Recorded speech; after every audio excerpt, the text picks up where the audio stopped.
Welcome to today's Distracted Driving Awareness Month webinar.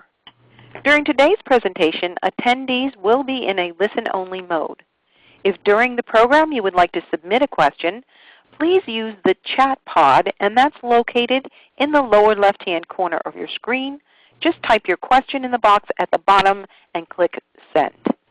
If you should have any technical difficulties, you may contact the Help Desk, and that number is 866-297-2901.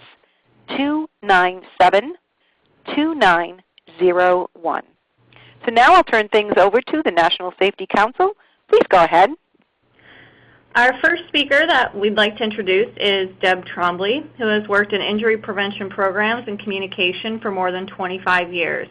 She currently works on behavior and policy change for distracted driving, and she's also worked on alcohol-impaired driving, teen driving, and child passenger safety.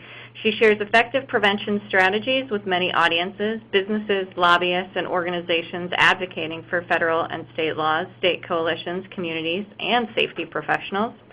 Deb Trombley has a master's degree in public health from the University of Michigan and a bachelor's degree in public relations and marketing from Eastern Michigan University. And Deb Trombley is the Senior Program Manager of Transportation Initiatives here at the National Safety Council. So, Deb. Great, thank you, and welcome everybody. Thanks for taking the time to call in for our Distracted Driving Awareness Month webinar. So today I'll be talking about some approaches to reduce distracted driving, but with perhaps what might be a surprising twist for you. Usually we're talking to the drivers and trying to influence them to stop doing something risky. Instead, today what we'll talk about are all the other people around the drivers, the family, friends, passengers, their employers. We'll also talk about all the people who are on the roads around the driver. And rather than telling drivers to stop doing a risky action, we'll talk about a positive approach that suggests what they can do to be safe. So if you happen to not be familiar with the National Safety Council, if this is your first time joining one of our webinars or participating in Distracted Driving Awareness Month, eliminating these preventable deaths from car crashes as well as in workplace and in homes is what we're all about. Unfortunately, right now, though, traffic crashes are going in the wrong direction and fatalities are going in the wrong direction. They're going up. NSC estimated that about 40,200 people died in traffic crashes last year in 2016, and that's an increase of 6% over 2015, and it's up 14% over the past 2 years since 2014. This is the largest increase that we've seen in 53 years. Of crashes, what the National Highway Traffic Safety Administration found is that 94% of crashes, a huge majority of these crashes, involve driver errors and the driver choices and decisions and mistakes that drivers make. And of the remaining 6%, that would be roadway, the environment like weather, and there's a small percentage where we weren't able to determine, so they're unknown. But the types of driver errors that are made, they include things like inattention, distractions, illegal maneuvers, driving fatigued. Today we're going to talk a little bit more about the inattention and the distractions. And distraction fatalities are up 8.8%. That's outpacing the increase in all overall crash fatalities. It's growing faster than other major fatal crash factors such as alcohol. You know, and this distraction fatality growth is happening despite public knowledge of dangers of using cell phones while driving and other distractions. We've all been talking about all these risks for years now. So what can we do different to perhaps influence people to change their behavior? That's what we'll talk a little bit more about today. Every year NSC surveys drivers, and there's interesting findings. I know other organizations have found similar results. When you ask drivers about their own behavior and what they worry about with other drivers, when we asked this question, did you feel you were at risk because another driver was distracted by technology, 67% said yes. But of those same people, they themselves felt they put themselves or others at risk. 25% of them did. And what's interesting is that, and we know some research has shown that those who perform worst when they're distracted are not likely to recognize their own bad performance. So at least in our survey, 25% had the awareness and insight to realize their behavior put themselves and others at risk. But how many do not even realize this about themselves? So when you look at what drivers are willing to do while they're driving, this is from a survey that we did in 2016. And one important note to mention about this graph, this is not just teen drivers. I know when we talk about social media and video, we tend to think a lot about teen drivers. This was primarily adult drivers. We did have some teen drivers in the survey, and this population also skewed a little older for adult drivers. So look at the kinds of things that they said they'd be willing to do here. Of course, we know that phone calls and GPS are common. Smartwatches, those are relatively new to the market. They've been around for a few years. They've already grown to a level where drivers are willing to use them while driving. Keep in mind this is adult drivers who are willing to do text messaging while driving and emails while driving. Just before this webinar started, those of us in the webinar room here, we put our phones on airplane mode because you get notifications on your phone when you get a text message or a news report for a website that you said, yeah, send me notifications. And you would hear our phones dinging probably constantly throughout this webinar. So those are also distracting if you happen to look at your phone when it dings. Social media, the thing to note about some of these numbers is they might seem small to some people looking at photo and video, but if you think about it, this is 19% of drivers who responded to the survey saying that they'd be willing to look at photos or videos often or occasionally while driving. 19% is really high for a willingness to do a behavior like that. I mean, this should be 0. We could acknowledge maybe it would be 0.5% for people who maybe don't have very good judgment. But to think that these numbers could be at this level is pretty astounding. So video chats, there's all kinds of things that we can do with our phones now that people can do while they're driving. So I said at the beginning of the webinar that to address this problem of driver distraction, I would talk more about all the other people around the drivers and not these drivers themselves, like the people who responded to the survey and said they're willing to do these things. And the thought behind that is because, and those of us who work on traffic safety, we've dealt with this for a while. When we tell people they're going to crash, but then they do these distracting things and they don't crash, are we showing ourselves to be wrong in the minds of these drivers? In the minds of the drivers that we're targeting, the lack of crashes could be reinforcing whatever they believe about themselves. They are mistaken, but they could believe that they're superior multitaskers. Really, it's probably probability that is at work here. Crashes are rare events. They certainly do happen. Fatal crashes happened to more than 40,000 people in 2016. But in the big picture of the more than 300 million people who live in this country, for any individual, a serious or fatal crash can be a rare event. So this is a huge challenge we all deal with in traffic safety. People think they won't be the ones to cause a crash. And, it's called an optimistic bias, which is a pretty formidable foe for those of us who work on prevention. But there might be opportunity in that people do still worry about these other drivers. If a crash happens, it's because of the other driver, is what people may believe. So how can we tap into this and capitalize on this? So what we'll do next is show a video to you that it'll kind of give you a feel for how we're surrounded by distracted drivers.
okay, we could stop the video. It continues like this.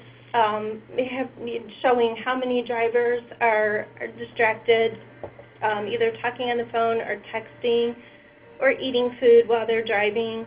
And what I would also suggest that we think about is beyond these technology distractions, how many more of these drivers might have had a drink before they're driving? How many of them may have taken a medication that could impair their driving? How many of them might be a little too drowsy? How many of them are new teen and novice drivers? How many of them might be driving aggressively? So when this project assessed that 8% of drivers were distracted, I think if we also added up how many might be drowsy, impaired by alcohol or other drugs, they're new to driving, or aggressive, emotional drivers, what percent of drivers around us at any moment in time, what would that percentage add up to? And I think if you added them all up, in addition to the large percent of distracted drivers, think about what mistake any of them could make at any moment in time. I think people might feel a little uncomfortable with that thought that, do we trust the drivers around us as much as we might trust ourselves? And what are these drivers being influenced by? So that's kind of the major question. I think if we can tap into that lack of trust in all these other drivers around us, tap into a worry about what any of these drivers might do at any moment, it boosts a perception of susceptibility to crashes. And feeling susceptible is important to behavior change, that you feel personally susceptible, like this could happen to you. That is the piece that's missing. When drivers think that they have an over-optimistic bias about their own risk. So we've all had situations where another driver did something that was really unexpected. Most of us have had situations where a driver ran a red light, they ran a stop sign, spun out of control, might have swerved into our lane, or crossed over a center line and were coming at us head on. They slammed on their brakes when we didn't expect them to do that. How many times have we all seen this happen? And has it, happened to us personally? But if we didn't crash, it's usually because we did take an action immediately to avoid getting hit or avoid hitting another vehicle. How were we able to do that? It's because we were paying attention. We were watching these other drivers, and we were ready at any moment to respond to anything unexpected that another driver did. And that is what is driving defensively and driving attentively. So there's a number of organizations now that are talking about moving in this direction with communications and tapping into people's motivations. There is a motivation that people want to protect themselves and the other loved ones in their car with them, to watch for hazards and any surprise dangers that could pop up because of what other drivers are doing around us. It's a more positive approach where you tell people what to do instead of what not to do. The thing is that you cannot do this. You can't drive attentively or drive defensively if you're also driving distracted. So it's taking that distracted driving message and flipping it around to a positive message to tell people what we think they should do. The other piece of it is, what about all the people around the drivers themselves? The passengers. Passengers could speak up if they feel a driver is doing something unsafe. Passengers can serve as a positive co-pilot to help a driver drive more safely. We don't need to call or text people when we know they're driving. NSC did a survey last year that found 80% of drivers reported feeling the most pressure by their family members to use phones while driving. They felt like somebody, either mom or spouse or daughter or son, is calling them, and even though they're driving, they need to respond to that call. Sometimes if you don't respond to the call right away because you're driving, somebody texts you back again right away. That builds a pressure on the driver that is unsafe for the driver and the driver doesn't need. And I think in those kinds of communications, it does really take two to tango. If the person on the other end of the phone is not raising the distractions for the driver, it helps to build a whole culture that it is unacceptable to use the phone while driving. If you happen to call somebody and the driver does answer, say you'll call them back. You know, this isn't a safe time to talk. Let me know when you're safely parked and I'll call you back then.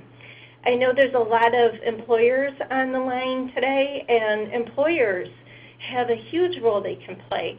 Employers can stop expecting employees to use phones while they're driving as part of their job. In our last year survey that we did, about 50% of drivers felt pressured by employers to use their phones while driving, either for conversation. Email is growing as something that adult drivers feel they need to do as part of their work. So this is more of a social approach. It's changing the culture through the people who are closest to the drivers who are using the phones, to have family, friends, employers, and passengers, the people who are very close to the driver, saying something different and making it truly socially unacceptable.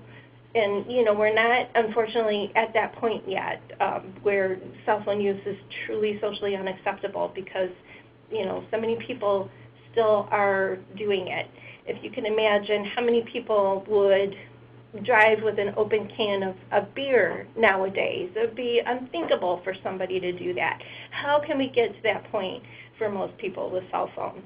So I wanted to share a few examples with you. I mentioned earlier that there's a number of organizations who are moving toward this approach. One of them is the Harvard School of Public Health, their Center for Health Communication, and Dr. Jay Winston runs that program. And what they're looking at is the same designated driver approach, where you can apply the same concept from alcohol, so that perhaps a passenger could take care of text messages and phone calls instead of the driver, so that the driver can focus on their driving. You know, allocate that task to a passenger so that the driver, so you have a sober driver, so you have a driver who is also attentive. And they're also using the defensive driver and attentive driver approach, using the concept of protecting yourself from threats that may be around you because of other drivers on the road. There's the idea of visual scanning. That is a key thing that we need to do as drivers in order to detect hazards that could be happening up ahead of us and be able to respond to them. So that Harvard is looking at the visual scanning as a key concept for an action that drivers can take. And also the social aspect of having passengers speak up when they don't feel safe. NDD, one of our survivor advocates with the National Safety Council, Joel Feldman, runs this nonprofit organization, and they are using a similar approach with an easy way to remember it is the SPIDER acronym, and that was developed by Dr. David Strayer and Dr. Donald Fisher. And NDD is communicating, it's very similar to the Harvard approach, where you would scan for potential threats, predict where threats could come from, identify actual threats, decide whether to act and what action to take, and executing on the appropriate responses to those threats. And really, that is defensive driving, and it's attentive driving. You can't take those steps if you're not driving attentively. And again, distracted driving it's incompatible with this approach to be able to drive attentively. AT&T, it's been interesting this month to see during Distracted Driving Awareness Month some of the campaigns that are rolling out, and you know, it's turning out that many of them were all kind of looking at a similar approach, where they survey people and found more than half of drivers would stop using their phones if a friend asked them to. So they're playing up on that, so that spouses, friends, parents, children, passengers speak up when in the car, help navigate, help the driver watch for hazards, be good co-pilots. Passengers can take care of incoming texts and phone calls on a phone so that the driver isn't distracted. And it communicates that distracted driving is never okay. So it could be that drivers are, they're maybe waiting for somebody close to them to say, I don't want you to do this while you're driving. I saw, this was interesting, from the Massachusetts Highway Safety Division. They are choosing a positive approach of driving present and focusing on the road. And you can see here that even in their imagery, they're playing up on the motivation to get home safely to your children and to your family. So they're targeting the adults who are using phones while driving and driving the point home that your family is counting on you to get home safe. That taps into a positive motivation. I think another thing that we've been talking about is that, there are benefits to using phones while driving. There are perceived benefits, and that's why people do it. And what we have to do to change that behavior is introduce another benefit that outweighs any perceived benefit of using a phone. So that's what a lot of these approaches are doing. There's an interesting program where you can use the nag power of children. And if you check out this website, it's pretty funny because they say that the nag power from children is a renewable resource, as anyone who is a parent knows. So they're educating children about the risks of driving distracted. And there's a video, there's a game. They encourage children to speak up to their parents when they see parents driving distracted. So that, and hopefully that would educate the children early on when they're at that early age, from around age 6 to 11, where they see the world in right and wrong, so that they grow up with a culture of not driving distracted. And then here at the National Safety Council this month, for Distracted Driving Awareness Month, we chose the campaign of Just Drive, and that kind of encapsulates all the positive messaging that I just talked through. And the other piece is that, for a lot of these distractions, it really only takes just an instant, just a split second for something bad that affects you forever to happen. So that's the other piece that we're building into this. And it's April 19th. It's only 2/3 through Distracted Driving Awareness Month. There's still 11 days left. So if you haven't yet registered for materials, you can go to our website at nsc.org/ddmonth and download materials. So one aspect that we played up this month is the social aspect, where there's places where it might be rude to use phones or inconvenient to use phones, and we would speak up to people if they used a phone in a movie theater. It's just not an acceptable place to do it. We also have some posters that revolve around using phones in the restaurant. People use phones in restrooms. There's places where it is not cool to use a phone in these environments. But the thing is, when they're used in a car, it can hurt or kill somebody. Maybe not necessarily in a movie theater. So we're trying to encourage passengers to feel more comfortable with speaking up when they're in a car and a driver might be putting them in danger. The other piece that I mentioned earlier is employer policies. Employers can be a powerful influencer. I have an advertisement that I sometimes share in presentations, and the ad is from the late 1980s, I believe, and it shows, the tagline says, turn your car into your office so you can be productive with car phones. And we remember the days back in the 80s and the early 90s when we had brick phones and bag phones, and they were sold to business at that point for people to be, I'm using quote marks, productive while they're driving to or from work in their car. But we didn't know then what we know now. And you'll hear from Dr. Paula Atchley in a minute about some of the research around the distraction of driving. Some of that research we knew back in the late 1990s, mid-1990s. So this isn't new knowledge. It's not necessarily a new message. We learned pretty quickly. But nowadays, many employers, many of the largest employers in the world, many of the Fortune 500 have now passed policies that ban both handheld and hands-free phone use while driving. So if people hear from their employers that, hey, you know what, we realize that this is not a safe behavior and we don't expect you to put yourselves at risk while driving on behalf of your work, then that can be a powerful tool for culture change.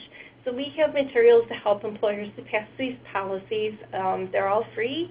There's a whole kit at nsc.org/policy kit. It has a sample policy, white papers. It has a couple case studies of businesses that have passed these policies, and camera-ready or educational materials that you can just print and use so you don't have to go through the work of putting them together yourself. If you're curious about how your policy compares to a best practice or NSC's recommendation, you can go to nsc.org/policy tool, and it's just a quick series of 7 questions, and you can fill those out. It'll give you feedback that shows the gap between your current policy and the best practice recommended policy. And thank you for your time today, and we'll turn it over to Bridget to introduce Dr. Atchley. Okay, our next speaker is Dr. Paul Atchley, and he is renowned for his research that focuses on issues of vision and attention related to driving. He has worked with multidisciplinary research teams on issues related to sign design, older driver training and screening, and work zone safety. He currently is working on cognitive effects of in-vehicle technology. Dr. Paul Atchley received his PhD in cognitive psychology from the University of California, Riverside in 1996 and completed postdoctoral training at the University of Illinois, Urbana-Champaign in 1998. He has been the recipient of both the H. Bernard Fink Award for Excellence in Teaching and a Kemper Fellowship for Teaching Excellence. So welcome, Dr. Paul Atchley. Great. It's great to be with you here today, and thank you for the invitation. It's always a pleasure to be able to reach out and make sure that the research is being translated for people that can actually make change that will save lives. Today what I'm going to talk about is a little bit different than my standard talk. I'm going to discuss some of the research, but really what I want to do is dovetail with what Deb was saying with regard to what we talk about as safety culture. And that is what happens in your organizations to communicate to employees that it's okay or not okay to drive distracted. Now, but before we get to that, I do think it's really important to discuss what we need to understand about the research realm. Also, could I get the controls back? I don't have the controls. Here we go. All right, now I have controls. Thank you very much. Okay. So there's no question, as Deb was pointing out, that distraction is in fact killing us. The data are clear. And one thing everyone needs to understand about that 40,200 number Deb was discussing is that's a number that's a lot higher in some sense than we think. Here's how I want you to think about it. We're hitting a number that we haven't seen in probably nearly a decade. It's a lot worse, as we'll discuss, than countries around the world that have much better safety cultures than we do with respect to traffic. But that number is really bad when you think about all the improvements to roadway safety that we've experienced over the last 5 decades. Our cars are safer. We have anti-lock brakes and stability control, crumple zones, airbag systems that surround the driver and the passenger. Our roads are safer. We have rumble stripes and rumble strips. We have median dividers. We have roundabouts and diamond interchanges to make our roadways safer than they've ever been before. Emergency services are better. It's more likely that someone's going to get to the crash if it's happened, that they can get you out of the vehicle in the event of a crash, and that they can service you medically at that scene much better than ever before. And if you happen to get taken to a hospital, your chance of surviving is better than it ever has been. And yet, somehow we're losing more people than ever to crashes. What that tells me, and when we look at the data and the fact that the injury crashes are going down but the fatal crashes are going up, is that the kinds of crashes that we are seeing are crashes that are particularly severe. Crashes where it doesn't seem like someone was even looking at the roadway and they ended up hitting someone at a very high rate of speed. If anyone out there thinks that this isn't a problem, you need to disabuse yourself of that, because this is a growing problem and it's going to get a lot worse. What you also need to understand is, from a research perspective, this is not something that we're just coming to as researchers. In fact, we've been doing research on the effect of phones in cars for over 50 years. The first study of this was actually done in 1969, and that means the work was done in 1967. And since then, we've done hundreds of studies of the effect of distracted driving. When I tell you that we know that using a phone in any manner is unsafe, I'm not saying that based upon a couple of studies or a few different methods. I'm saying that based upon hundreds of studies from different laboratories over long periods of time using many methodologies. I just want to give you a flavor of that so you can really understand that this is a problem, and we know it's a problem. For example, there have been epidemiological studies where we have taken folks that have been in crashes and looked at their phone records. And what's interesting about these studies, they were done at different time points by different laboratories. One study was injury crashes, one study was non-injury crashes, but they both found almost exactly the same thing. If you're using a phone, and it doesn't matter if it's hands-free or hands-held, they looked at that, your chance of being in a crash goes up between 400% and 500%. In other words, if you're using a phone, your chance of being in a crash is equivalent to that of a drunk driver. And again, these are two studies that were done by very different laboratories, and yet they're getting these very surprisingly similar results.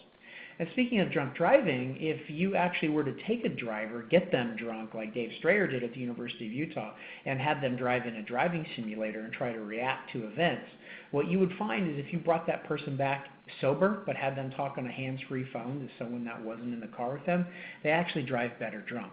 I'm not advocating drunk driving, but what I'm saying is the drunk drivers knew that they were impaired, and so they tried to compensate for that impairment. They did tend to drive more aggressively, they tended to be slower in their reaction times, but when they did notice an event, and they didn't fail to notice events, they tended to crush the brake pedal in response.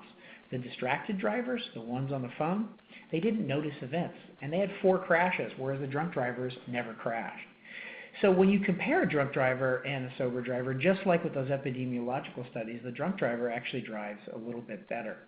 In our laboratory, we've measured visual attention of drivers using a device that's used to screen older drivers from the road. And what I will tell you is, by simply giving someone a hands-free cell phone conversation, we can take a 19-year-old adult who has the attention profile of a fighter pilot, and we can actually make them look like a 70-year-old adult with Alzheimer's disease simply by having them engage in a hands-free conversation. It takes a lot of your brain to drive, and when you try to do two things at the same time, your brain has to make choices. And you can see this when you start looking at the behaviors of individuals that are driving distracted. So there's been a lot of work, for example, looking at the eye movement patterns of distracted drivers. I want you to imagine that there's a driver driving down your street where your kids are playing on the sidewalk, or maybe a street where your grandkids are playing. What you want from an attentive driver is you would want them scanning the environment looking for hazards. You'd want them looking on the right-hand side, like in this image where there's a sidewalk, maybe for kids playing or cars backing out in the street. You'd want them looking on the left for cars getting ready to turn in front of them unexpectedly. And like my grandmother taught me to drive, you'd want them looking as far down the road as possible. And that larger red box is essentially where the attentive driver looks for hazards. When you give that same driver a hands-free conversation with someone that's not in the vehicle with them, in-car conversations are different because those tend to get regulated as a function of traffic demands, and that passenger can serve as a second set of eyes. But when that person is talking to someone that's not in the car with them and that conversation just goes on and on, now they scan a region of space that's about the width of the steering wheel and about the distance of the front bumper of the car. They have the sense that they're looking at the road, but they're not fully looking at it and not fully scanning it. And that means when your kid or grandkid leaves the sidewalk chasing a toy and they get out in the street, this person doesn't even have a chance of seeing it until they're essentially under the front bumper of their vehicle. This is not the driver that you want driving down your street, and this isn't the driver that you want to be. And this happens because the brain just lacks resources to do multiple things at the same time. We feel like we can multitask, but we don't. We task switch, and your brain has to make choices when presented with the opportunity to do multiple things. For example, in this image, you're looking at activity in the brain as a function of whether or not someone was actually talking on a phone. On the left, that kind of reddish area indicates where blood is flowing, which basically tells us what neurons are active. That's the back of the head, the occipital cortex, primary visual processing area. And what you're seeing is a lot of activity when someone's being asked to look at a screen for a set of driving images. On the right, they're looking at the screen and trying to process what's on it, but they're also being asked to listen to sentences and answer some simple true-false questions. And what you see is a 40% reduction in brain activity because brain activity starts to flow to temporal cortex, so that person can actually listen to what's being said. And everyone who's listening to this webinar has experienced this, because when you're talking to someone who's on the phone and they're driving, the conversation does not sound full and complete. It sounds like half a conversation because they're saying, what?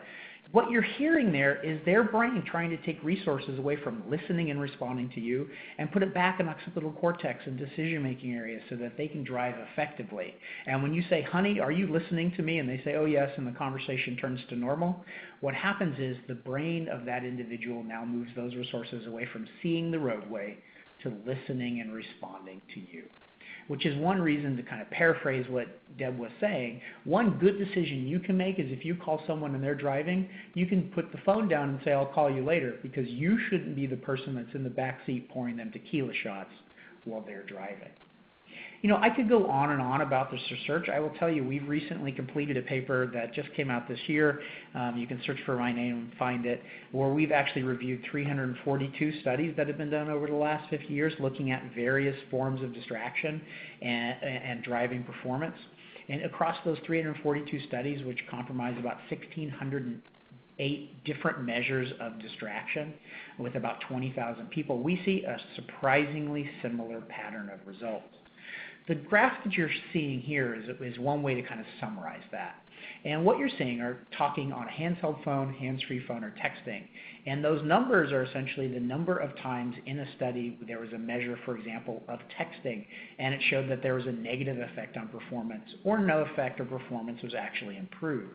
So for example, if we were to look at texting, there were 115 times where texting was examined and it showed a negative effect on driving performance, and 9 where we didn't find anything. And one thing to understand in science is we don't always find things. You know, we sometimes do a bad experiment, or a graduate student blows it and they don't do it right. And so sometimes we don't find something. But the overwhelming majority of studies, as we would expect, show that there's a negative effect on driving performance if you're texting. But here's the real key. If you were to look at those talking handheld and talking hands-free studies and all the measurements in those, they are over decades and different laboratories compromising thousands of people, but they show exactly the same results. About 81% of the time we find that using a phone in any manner produces a negative effect on driving performance. Sure, sometimes you don't find anything, or you may even find slight improvement, but there's really no disagreement about whether or not using a phone in any manner is going to have a negative effect on your ability to drive. This is not a controversial topic, which is why the National Safety Council estimates probably a quarter of the crashes in the U.S. are attributable to cell phones. And frankly, I think this number is a lot lower than it really is now, because this was an estimate that was done back when texting wasn't as common, and now it's texting and Snapchat and a bunch of other things. And we're seeing the usage rate goes up. I think this could be much higher. But even if it was 1/4, What you need to understand is that means that there were 10,000 people last year that died as a function of someone sending a text or making a call, "Where you at?" And so what you need to understand as someone who cares about the issue of distracted driving is that this is a very important issue for all of us because it's a massive issue. It's saying that audio is going in and out. Is there anyone having that problem? Okay. I'm just going to keep going, and if there's a problem, maybe you can get corrected on the other end. So let's talk a little about changing culture. And what I want to discuss here in changing culture is this idea of towards zero deaths. Because towards zero deaths is something that we'll see, and various companies have their own version of this. That's really trying to communicate that we need to really make a change to the safety culture in the United States when it comes to traffic safety. But one thing we often react to when we hear this is that it's not realistic in the U.S. to get to zero deaths. You know, we've been losing thousands of people for decades, and people just get a little bit jaded about it.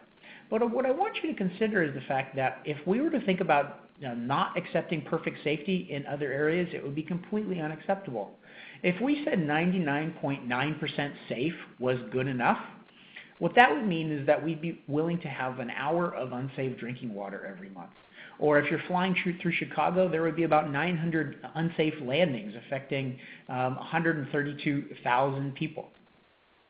Or if you were going into the hospital and they said we're going to have surgeries today, but each state's going to endure 10 improper surgical procedures today. Maybe it's you, maybe it's someone else. You probably would walk away from the hospital. It'd mean we produce well over 250,000 defective tires, and that's relevant because of the 6% of crashes that aren't due to human error, most of those are due to tires. We don't accept less than perfect in many other areas of our life when it comes to safety, and so I think what we need to understand is that when it comes to traffic safety, zero is really the only acceptable goal for us. So I want to talk a little bit at the end here about the role of culture and safety culture, because everyone that's listening to this phone call today is a leader, and they can be a leader in changing the culture of driving safety. So I want to talk a little bit about culture and norms. You know, we talk about understanding behavioral change using psychological models like this. And when we talk about safety change, what we understand is that what other people do around us is an important signal for what we consider to be acceptable and unacceptable. For example, at the University of Kansas, where students particularly are hyper-connected, even though they know that it's unsafe to use phones while driving, particularly to text, 97% of students text and drive, and what they'll tell you is they do that because everyone else is doing the same thing. The role of norms is extremely powerful, and you need to use norms in order to change behavior, but what you need to understand is norms come in a couple of different flavors. There are descriptive norms like we just talked about, which is essentially what is everyone else around me doing, but there's also another type of norm called an injunctive norm. An injunctive norm is a norm that is basically what does culture say is the right and wrong thing to do. And I think what you need to understand is these kinds of rules that we put into place in our organizations, or the policies that we have, or even laws, serve as powerful normative signals to folks so that they can understand what is right and what is wrong. But if you're going to use social norming and you're going to put norms into place, what you have to understand is you have to be very careful in the way in which you do it. And I want to give you an example of how not to do it as well as how to do it. So there's been some great research done on this by some researchers, including Bob Cialdini and others, where they've looked at how to use norms to get people to do things like use less power. And in their study, what they did was they gave people a little device that measured how much electricity they were using and essentially told them if you're using X amount of electricity, you're using more or less than the people around you. And the nice thing about doing this is when people were using too much energy and they were told that they were using too much energy relative to everyone else around them, what happened was people started to use less energy. They said, oh, I'm using too much, everyone around me is using less, I'll go ahead and use less too. But the problem was when you had people that were actually using less energy than average, and they were told that they were using less energy than average, those folks actually tended to use more energy as a result, not less. In other words, if someone thought that they were doing a good thing and they were actually better than most, they moved towards the average, which in this case was not a good thing. So what the researchers then did is they simply added an injunctive norm, and their injunctive norm, their you should do this or not do this, was simply a smiley face or a frowny face when someone was engaging in behavior that they liked or didn't like. In other words, if you were using too much energy but you're improving, you got a smiley face, but you also got a smiley face if you were using less energy than average. And when they did this, what they saw was people tended to actually use less energy if they were using too much. But if they were already using less energy than necessary, they tended to stay where they were. The important thing for you to understand is you have to have rules in place. They set norms, but also the people that are in your organizations who are already doing the right things, they need to be recognized and rewarded, because these are the champions that can help you do the right thing and help others in that organization that may not be going in the right direction also do the right thing. So those people need to be maintained and fostered, and they need to be held up as examples. So if you actually want to get safety change done, what you need to understand is this guy. I put this picture up. This is a picture my student sent me. She said, oh wait, I didn't take the picture, my boyfriend was driving, and I took the picture. I want to believe that's true. But what you have here is someone who is actually engaging in a very safe behavior. They're using a helmet. And the reason they're using a helmet is because when they get on the base at Fort Riley, if they're not wearing a helmet, they're going to get stopped at the base, and they're going to get pulled over, and they're going to have a really bad day. They're wearing that helmet not because it's a law in Kansas, but because it's a very hard and fast rule for the base he's going to drive onto. And that's an example of an injunctive norm. This is what's required. Why is he texting? He's texting because we don't have strong injunctive norms against texting in Kansas, and that phone is extremely attractive to him. And so what he's trying to do is simply do what's right for him at that moment in time in the absence of rules. Rules are extremely important. And when we have the right kind of culture, we can do good things. But if we don't have the right kind of culture, it can go in a very bad direction. I've done a lot of work over the last few years looking at safety culture around the world. I work with folks in Japan and China, for example. And I will tell you, we are not the safest country by far. I think we rank 14th among industrialized nations. There are countries like China which are far worse, and they're not worse because their cars aren't as good as ours or their roadway engineering is poor. They're worse because their culture is worse. You know, in China, there's a phrase, he who comes in second place deserves a beating. And basically what that means is you always have to strive to be in front because there's a million people right behind you trying to get to your place. And what this leads to are scrambling behaviors and other kinds of behaviors on the roadways that lead to very unsafe practices. We need to make sure that we're reinforcing good practices on our roadways so that we can actually get to countries like Japan, the UK, and Sweden, who are twice as safe as us when it comes to roadway fatalities. Now, I want to leave us with the idea that this is an achievable goal. We can actually change norms, and we can actually, as a result, change behaviors, and we've got some examples of this. You know, back in the 70s, drunk driving was a lot more acceptable than it is now. If you were pulled over driving drunk in the 60s or 70s, you're probably just as likely to get a police officer saying, ma'am, you look like you're under the weather, let's take you home, as you were to go to jail.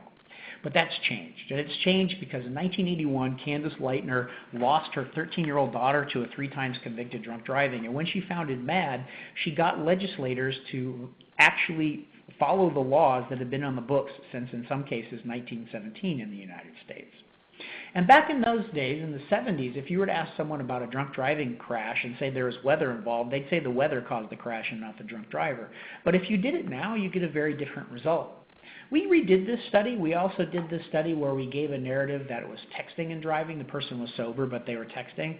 And there was some good news here. And the good news was that when we asked how preventable the crash was, people didn't worry about whether when it was someone was drinking. They said the drinking caused the crash as compared to someone who was being attentive. So that's good news. The norms have definitely shifted. But here's what's also interesting.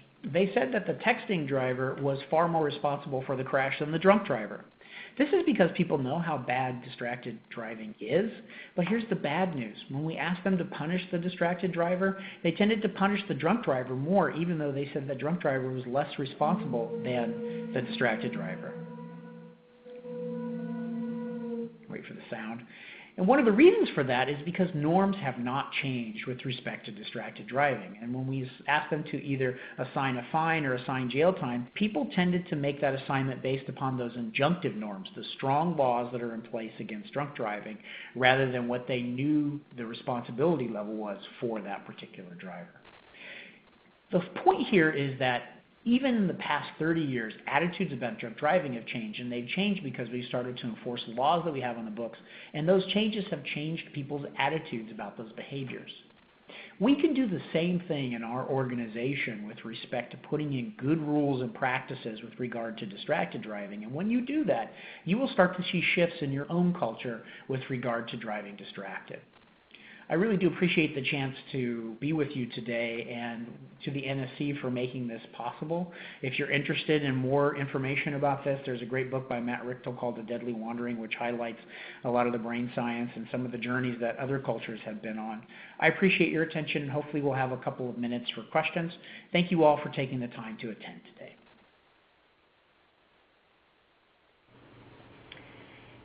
Great. Thank you so much, Dr. Ashley, for your presentation and taking the time to talk with us. And we do have a couple questions that I can go through and answer.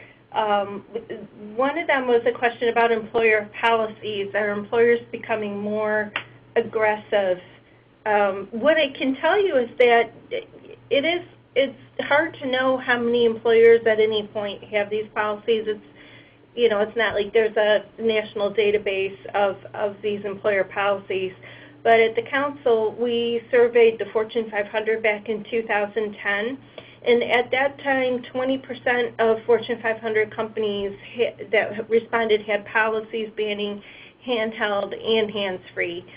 And so that was 7 years ago now. And, in our work, we have seen more of the country's leading employers passing these policies. So it is something that is becoming a more common policy among employers.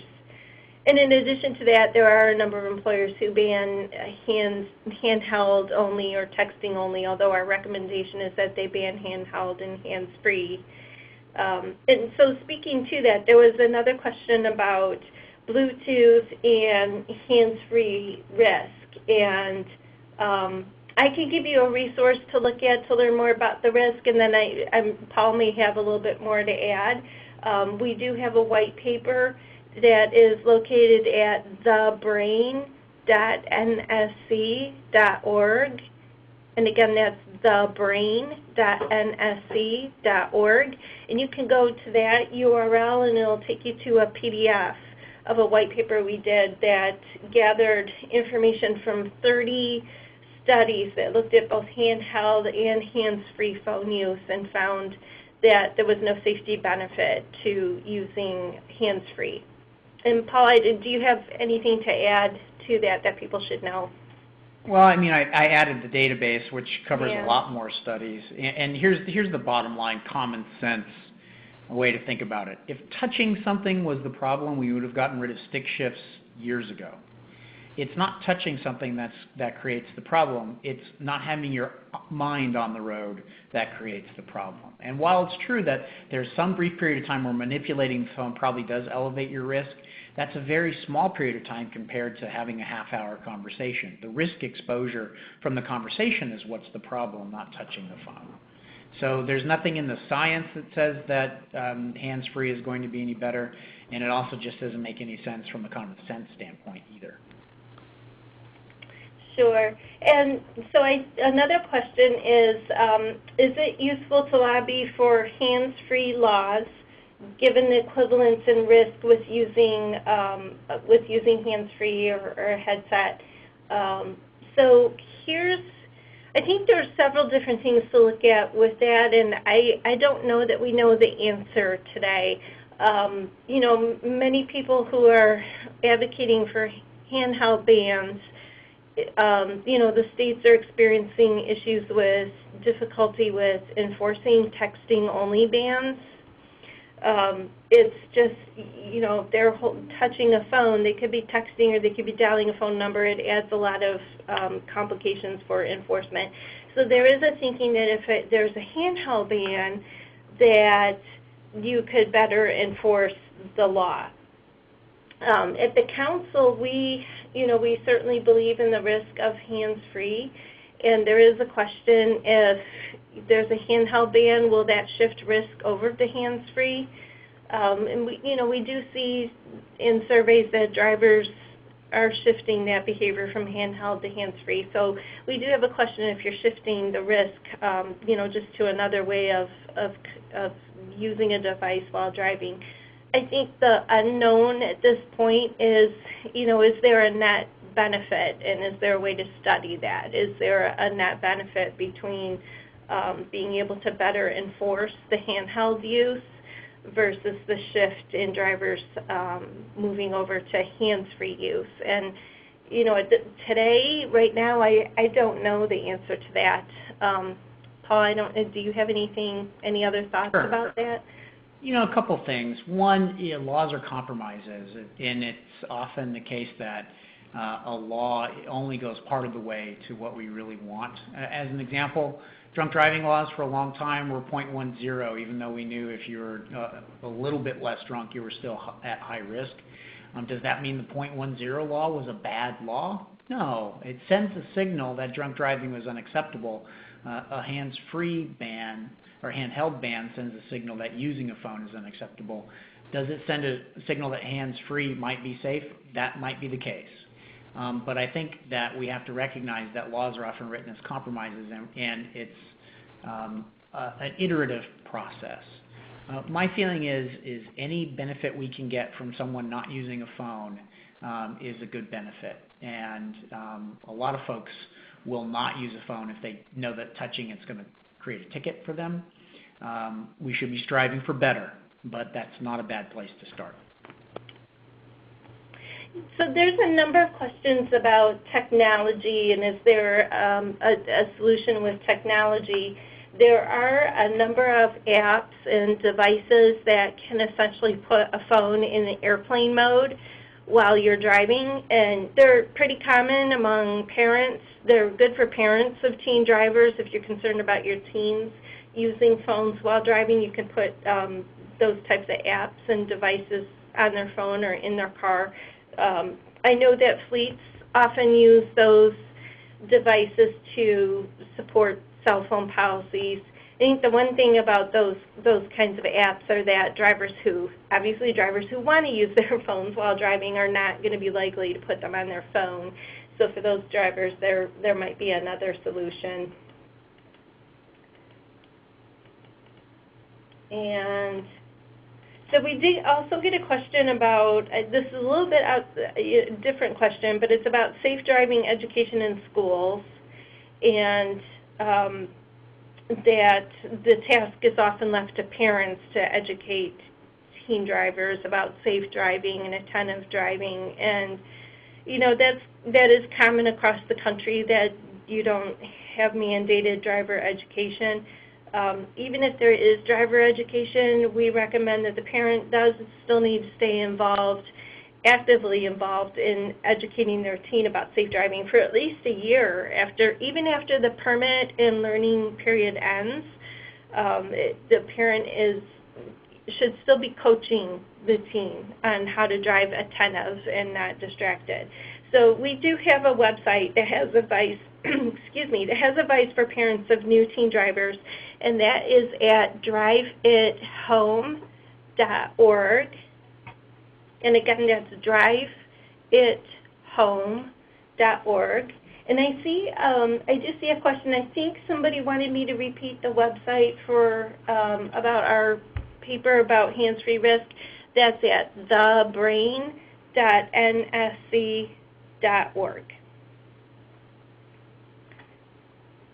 And there were a number of questions about if we will be recording this presentation and can have the content available afterwards. And yes, the presentation is recorded, and it will be available on YouTube I think within either tomorrow or within a couple days.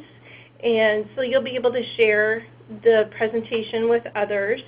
And we'll send an email to you with the link to the YouTube posting when it's ready.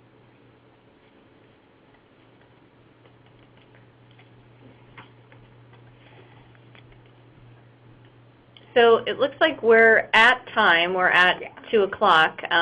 But like Deb said, we'll be sharing this presentation with everyone. It's been recorded.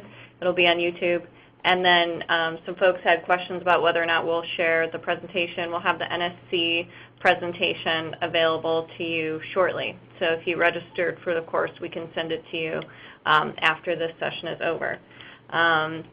But we wanted to thank everyone for being on the call and appreciate your time. And I'm sorry we couldn't get to all the questions. I know this is a popular webinar, but hopefully we will be in touch afterwards. And again, because it is Distracted Driving Awareness Month, if you are interested in getting more materials, like Deb's presentation showed, if you go to nsc.org/ddmonth, that's DDMONTH, you can get some distracted driving materials. And those will be available even after April. I think someone had asked that as well. So thank you very much to our presenters, Deb Trombley and Dr. Paul Atchley, and thank you to you all for joining us. Have a great day. Thank you for joining the webinar. We appreciate your attention and participation in today's event. To assist us in future webinars, please fill out the short survey currently on your screen. We'd appreciate it. Thank you again for attending the webinar, and have a great day, everybody.